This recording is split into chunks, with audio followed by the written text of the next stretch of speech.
Hello everyone, তো তোমরা এর আগের মিনি ব্লগে দেখেছিলে যে আমরা বাংলাদেশ বর্ডারে জল ভরতে গেছিলাম। তো সেখান থেকে এসে চলে গেলাম পাশের বিয়ে বাড়িতে। তো দেখো এখানে মা আর মামি মেয়ের বাবার সাথে কি ডান্স করা শুরু করছে। আর এই বিয়ে বাড়ির ডেকোরেশন কি সুন্দর ছিল, এখনো কমপ্লিট হয়নি। তো সেখান থেকে এসে ড্রেস চেঞ্জ করে নিলাম, কারণ জল ভরতে গেছিলাম তো নেচে নেচে ঘেমে চ্যাপচ্যাপ হয়ে গেছিলাম। তো দেখো এখানে কনেকে অলমোস্ট রেডি করে বসিয়ে দেওয়া হয়েছে, আর দিদা এখানে ফটোশ্যুট করতেছিল, বেচারাকে ডিস্টার্ব করে দিলাম।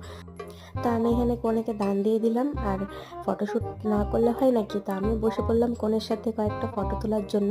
আর আমি এতই ফেমাস হয়েছিলাম, দেখো আমাকে টিভিতে দেখানো হচ্ছে। আর আমার গোমরা মুখকে প্লিজ ইগনোর করো। ওই বিয়ে বাড়ির থেকে এই বিয়ে বাড়িতে এসে দেখি কনের এখন আশীর্বাদ কমপ্লিট হয়নি। তো চলে গেলাম মেন কোর্সের দিকে। আর এখন আমরা বিয়ে বাড়িতে খেতে পেলাম কি পেলাম না সেটা তোমরা জানতে পারবে নেক্সট মিনি ব্লগে। আর দেখো আমার কি অবস্থা হয়েছিল খাওয়ার না পেয়ে। भूख लगा है, कब से सुबह से खाया नहीं है मैंने। इस चेहरे को देख के थोड़ा माया भी